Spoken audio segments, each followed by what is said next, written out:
In 1899, a child vanished without a trace. Only one photograph survived, but when you look into those eyes, something looks back, something that shouldn't be there.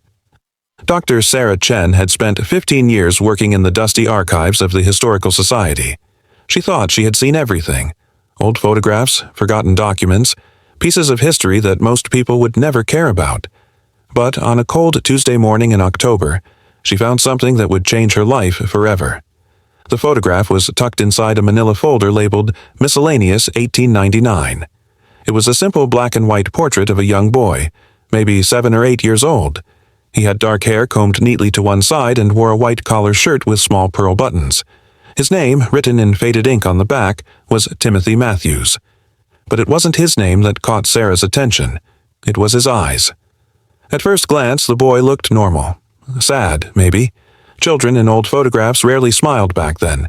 The long exposure times made it difficult to hold expressions. But as Sarah studied the image under her desk lamp, she noticed something very strange. The boy's pupils seemed to reflect something unusual. Not the photographer's flash or a window, something else entirely. Sarah grabbed her magnifying glass and leaned in closer. What she saw made her stomach drop and her hands start shaking. In the reflection of the boy's eyes, clear as day, was the image of a man. A tall, dark figure standing directly behind the photographer. The man wore a top hat and had his hands reaching forward as if he was about to grab the boy from behind. But that was completely impossible. If someone had been standing behind the photographer, they would have been visible in the original shot. Sarah checked the photograph again carefully. The background showed only a simple wooden chair against a plain wall. No man, no figure, nothing at all.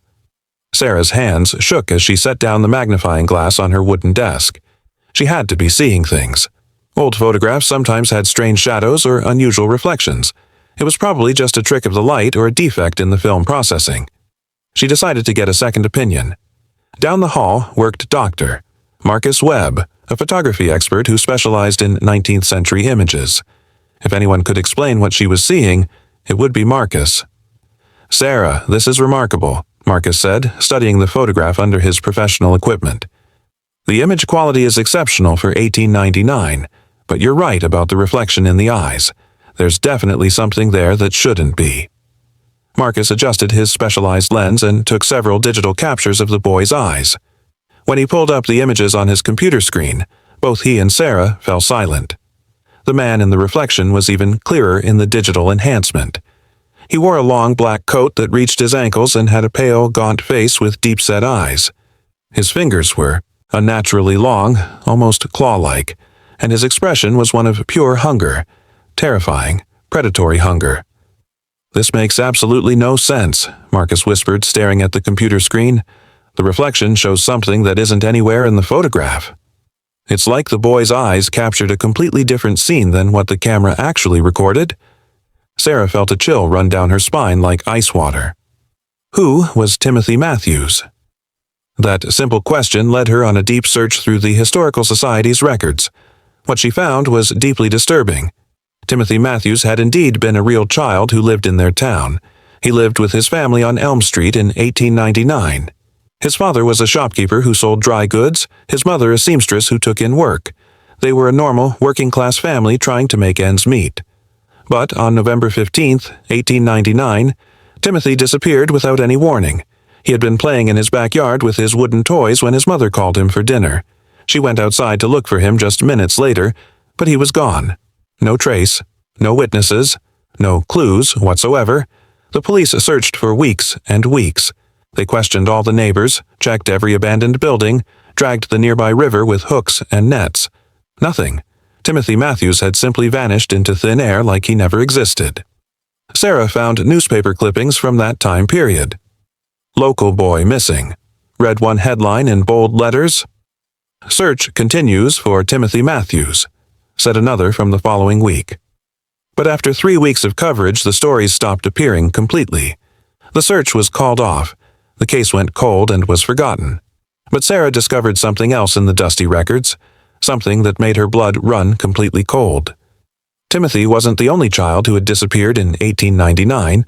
Between March and December of that year, 7 children total had vanished from the same neighborhood. 7 children, all between the ages of 6 and 10 years old. All disappeared without a single trace. The police files from that time were strangely incomplete. Many important pages were missing entirely. Others had been crossed out with thick black ink that made them impossible to read. Someone had deliberately removed crucial information from the official record books. Sarah stayed late at the archive that night, going through box after box of yellowed documents from 1899. She found something important hidden in a folder marked Municipal Records. It was a purchase order from the city, dated October 1899. The order was for special equipment for underground work and transportation materials for sensitive cargo. The order was signed by someone called the Collector. Sarah had never heard of anyone by that specific name in the city's long history. She searched through employee records, council meeting minutes, and old tax documents. The name appeared nowhere else in any official capacity. It was as if the Collector had existed only long enough to sign that one mysterious document.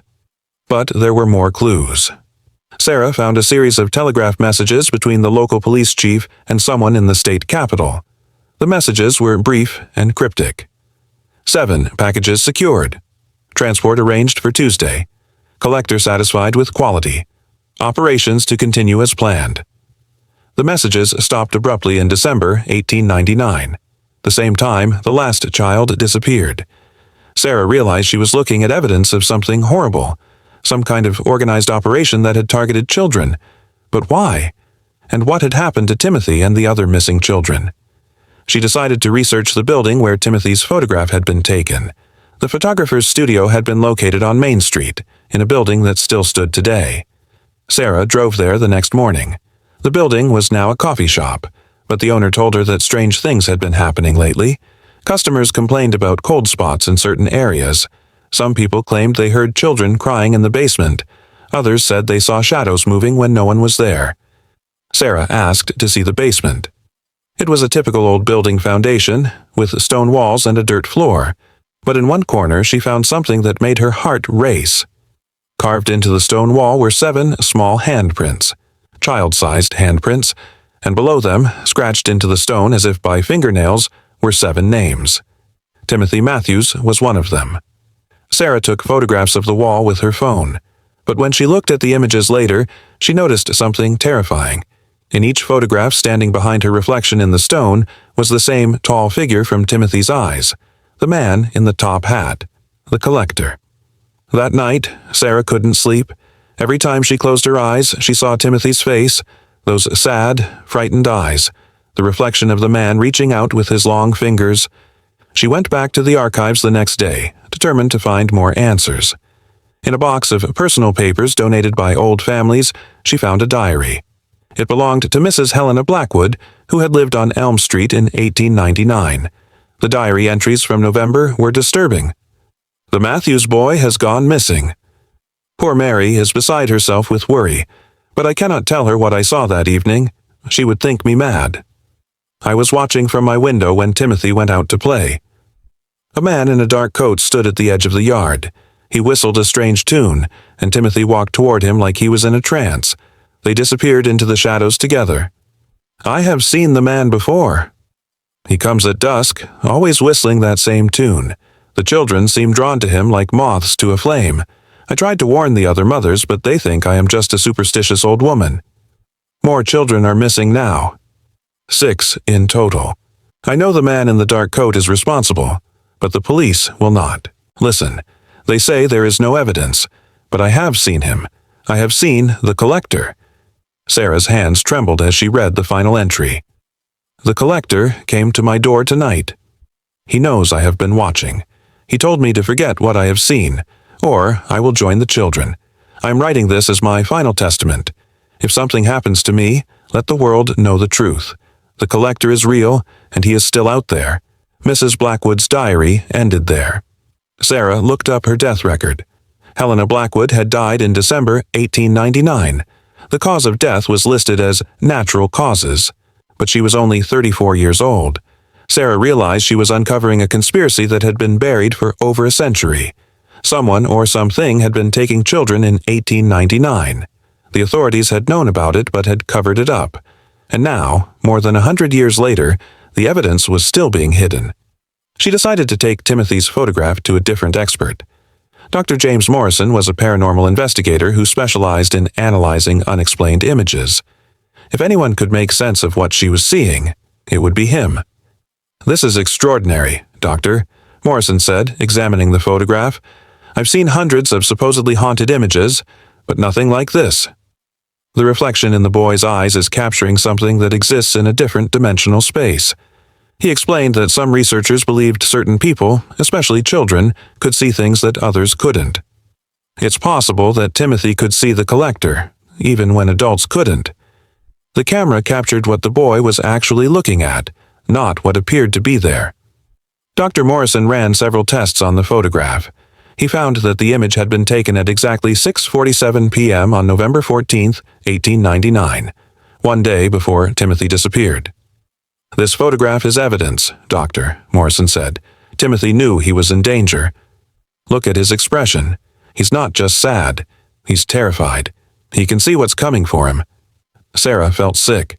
She was looking at the last photograph ever taken of Timothy Matthews, a child who knew he was about to be taken by something evil, but her investigation was about to take a personal turn. That evening, as Sarah worked late in the archives, she heard footsteps in the hallway. Slow, deliberate footsteps that stopped right outside her door. She looked up from her desk, but no one was there. The building was supposed to be empty. Security had locked up hours ago. Sarah gathered her things and headed for the exit, but as she walked down the dark hallway, she heard something that made her freeze in terror. Whistling. A strange haunting tune that seemed to come from everywhere and nowhere at once. She ran to her car and drove home as fast as she could, but even there, she didn't feel safe. She kept checking the windows, looking for shadows that didn't belong. The next morning, Sarah found a note slipped under her office door. It was written in the same faded ink as Timothy's photograph. "Some truths are better left buried. Stop digging, or you will join the collection." Sarah realized that whatever had taken Timothy and the other children in 1899 was still active, still watching, still collecting. She faced an impossible choice. She could expose the truth and risk becoming the next victim, or she could stay silent and let the cover-up continue. Sarah thought about Timothy's eyes in that photograph, the fear she saw there, the desperate need to be remembered, to have his story told. She made her decision. Sarah published her research online, sharing every document, every photograph, every piece of evidence she had found. She told the world about Timothy Matthews and the 6 other children who had disappeared in 1899. The response was immediate and overwhelming. Other researchers came forward with similar stories from different cities. Children who had vanished, photographs with impossible reflections, evidence of cover-ups that stretched back generations. But Sarah's victory was short-lived. Within a week, most of the evidence began disappearing. Websites went offline.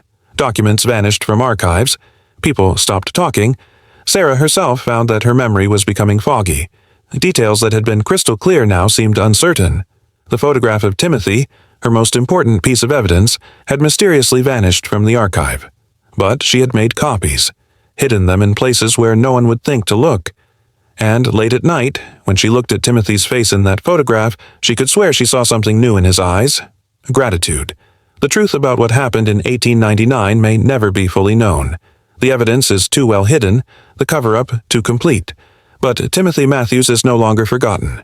His story has been told, and somewhere in the shadows between what we can see and what we cannot, the collector is still out there, still watching from the darkness, still waiting patiently for the next child who can see what others cannot. History is not always what it seems on the surface. Some truths are actively being buried and erased by forces that prefer the darkness to light. But every now and then, a photograph survives the purge. A document escapes destruction. A story gets told despite the efforts to silence it. And in those precious moments, the victims are finally remembered. Their voices echo across time, reminding us that evil exists, that it persists through generations, and that only by facing the truth can we hope to stop it. Timothy Matthews was just 7 years old when the collector took him away from his family.